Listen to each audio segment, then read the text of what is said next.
여기 노동자의 꿈을 담은 접시 한 개가 있습니다. 정중앙에는 연기가 피어오르는 공장, 왼쪽에는 망치를 든 노동자의 모습이 보입니다. 공장과 노동자, 여러분은 무엇이 떠오르시나요?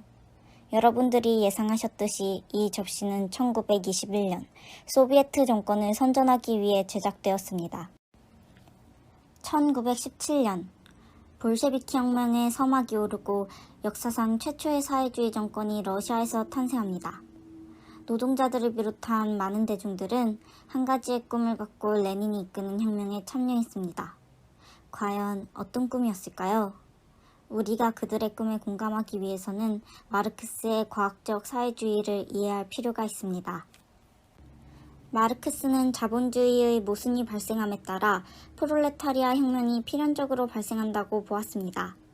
계급투쟁을 통해 자본주의가 붕괴되고 과도기인 사회주의 단계, 즉 프롤레타리아 독재가 이루어지는 단계로 발전한다는 것입니다. 그리고 최종 단계인 공산사회에 이르게 되면 계급이 소멸하고 국가 역시 소멸하게 됩니다. 역사 발전의 최종 단계에 이르게 되면 사회주의가 그토록 원했던 평등이라는 가치가 실현되는 것입니다. 마르크스와 엥겔스는 이러한 내용을 1848년 공산당 선언을 통해 발표합니다. 우리에게 이를 것은 쇠사슬 뿐이다. 만국의 노동자여 단결하라. 이 짧은 선언문이 역사에 미친 파장은 그야말로 어마어마했습니다. 그 후 100년이 채 되지 않은 1917년 마르크스의 이론은 레닌의 볼셰비키 혁명에 의해 현실화됩니다. 그 혁명의 결실 중 하나가 바로 이 접시인 것입니다. 이제 이 접시가 좀 다르게 느껴지시나요? 접시의 붉은색 공장은 우리의 눈을 가장 먼저 끌어당깁니다. 더불어 선명한 주황색과 노란색은 마치 검은 어둠을 몰아내는 것처럼 보입니다. 프롤레타리아 전체를 상징하는 왼쪽의 남자는 망치를 손에 들고 그가 창조할 밝은 미래를 향해 힘차게 나아가고 있습니다. 접시의 아랫부분에는 자본이라는 글씨가 깨진 채 바위 위로 흩어져 있습니다.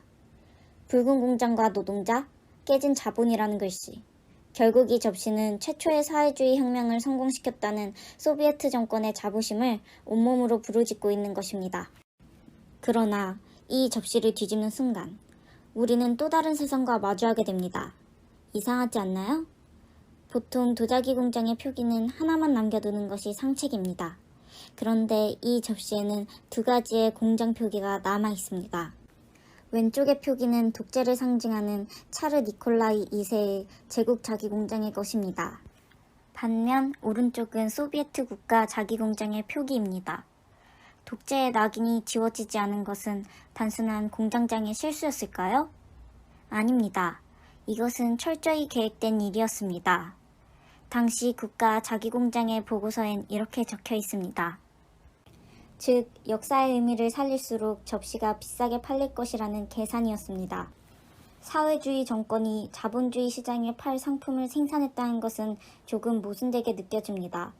하지만 오히려 이것은 레닌의 신경제정책에 자연스럽게 녹아듭니다.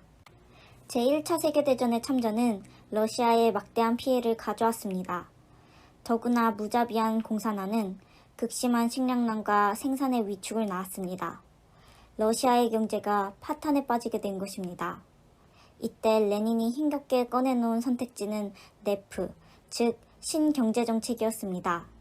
1921년 레닌은 전시공산주의를 중단하고 경제회복을 위해 자본주의 요소를 대폭 도입했습니다. 그 핵심은 잉여농산물의 자유판매, 국영기업의 부흥, 그리고 외국 자본의 도입이었습니다. 우리는 여기서 러시아 혁명 접시에 담긴 이중성을 알 수 있습니다. 접시에 역사성을 담아 외화를 확보하고자 했다는 것을 말입니다. 하지만 레닌의 신경제정책은 정통 마르크스주의자들의 격렬한 반대를 샀습니다. 그들이 보기에 이것은 공산주의 이념의 포기, 혹은 자본주의로의 퇴보였기 때문입니다. 레닌도 알았을 것입니다. 이러한 선택이 어쩌면 타협이 될 수도 있다는 것을 말입니다. 그러나 그에게는 이것이 위기를 극복할 최선의 선택이기도 했습니다. 실제로 러시아는 세계대전 이전의 경제를 회복할 수 있었습니다. 동시에 접시를 판매하여 수익금을 얻고 자본주의 사회의 공산주의 이념을 선전할 수 있었습니다. 결국 러시아 혁명 접시는 볼셰비키의 꿈과 레닌의 고뇌, 그리고 그들의 생존 방식을 고스란히 담아내고 있습니다.